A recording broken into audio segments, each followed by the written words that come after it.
Salut, j'espère que tu vas bien. Dans cette vidéo, j'aimerais te parler de quelques paramètres du Storytime qui ne sont pas souvent utilisés et qui te permettraient de différencier un petit peu plus ta marque. Ça va être des paramètres qui vont changer un peu l'aspect général de ton site et faire un peu différemment des autres. Parce que la plupart du temps, les personnes utilisent la mise en page par défaut alors qu'il est possible de faire énormément de choses différentes. Donc là, on va voir ça tout de suite sur la boutique basique, on va dire, du Storytime, la template de base avec les textes de base, les images et tout. Enfin bref, vraiment un truc basique. Et en fait, c'est trois styles différents que je vais te présenter pour les modifier et faire en sorte que ce soit, on va dire, ce style-là. Ça se passe ici dans tout ce qui est contenu réductible, entrée, conteneur de médias, conteneur de contenu. On a aussi les ombres et les boutons.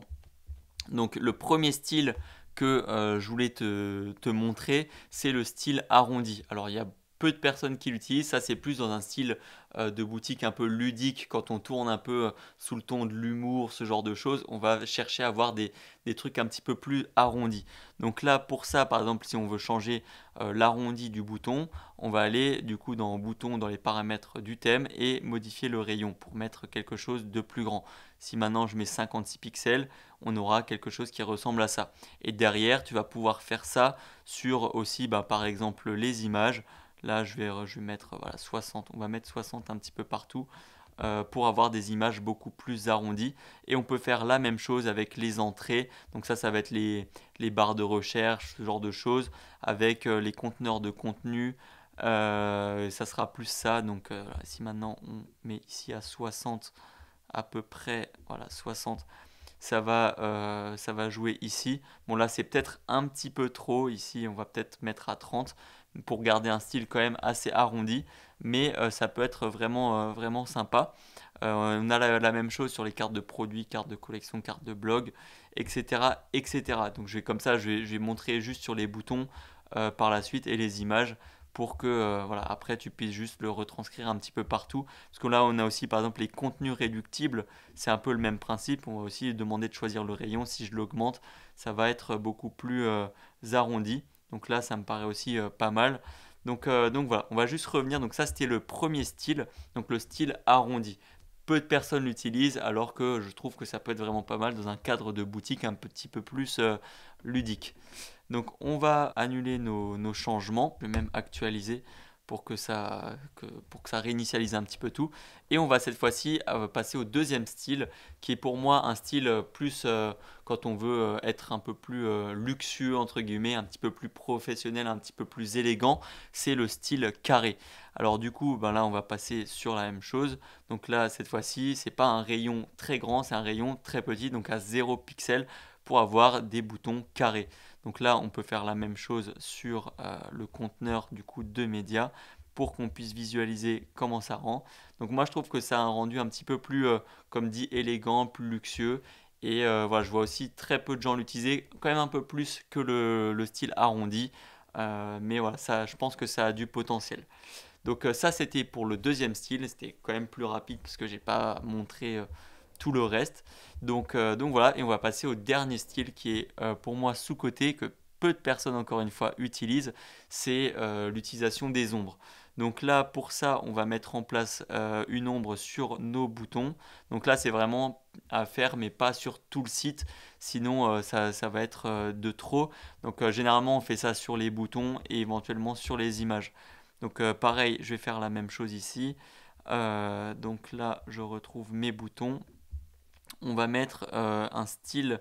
Alors celui-là, on va juste vérifier sur cette image avec texte. C'est celle-ci. Donc là, on a. Ah, c'est pas ici.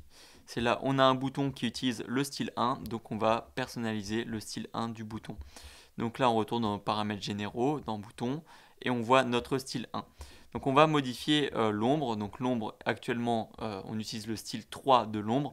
Donc on va cette fois-ci personnaliser le style 3. Donc là, on va retourner dans les ombres ici. Donc là, style 1, style 2, style 3. C'est celui-là qu'on va personnaliser. On peut voir qu'ici actuellement, c'est tout à 0. On va augmenter l'opacité. Je vais la mettre à 100%. On va ajouter un flou aussi également. Donc là, on va ajouter petit à petit pour voir ce que ça donne.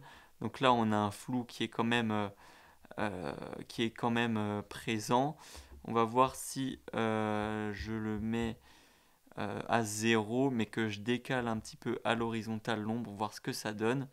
Voilà, on a une ombre comme ça. Alors, on va aussi la décaler à la verticale, donc pour la baisser un petit peu.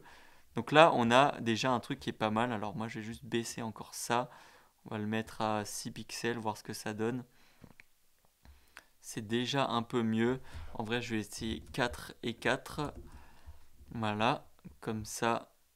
En vrai, c'est plutôt cool, mais 4... Voilà, comme ça, c'est bien. En vrai, c'est un bon juste milieu, 4 ou 6 pixels.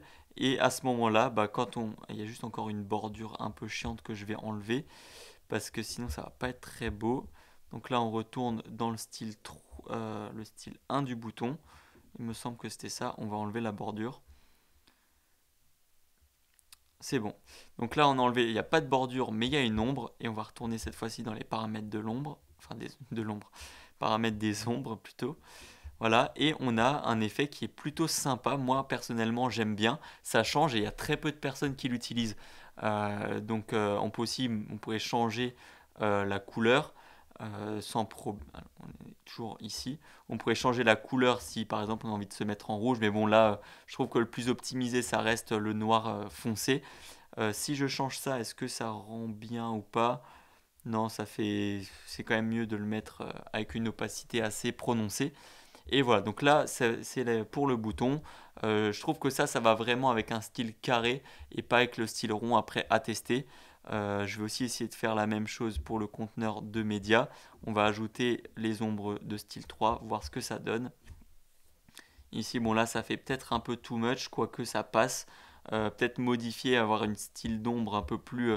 au lieu de mettre 4 pixels, on mettrait peut-être 6 ou 8 pour que ce soit un petit peu plus prononcé. Mais en tout cas, moi je trouve que ça peut vraiment rendre très bien sur les boutons, ça change un petit peu et ça peut rendre un certain style qui est vachement cool. Donc voilà, c'est à peu près tout pour cette vidéo où je présente un peu 3 styles différents. J'espère que ça t'a plu et que ça va t'aider ou que ça va même t'inspirer à faire d'autres choses. En tout cas, je l'espère. Et puis, si tu as des questions, de toute façon, n'hésite pas à les poser dans les commentaires ou bien par mail à contact@story-theme.com. Et jusqu'à la prochaine fois, porte-toi bien, travaille bien et crois en tes rêves. Ciao!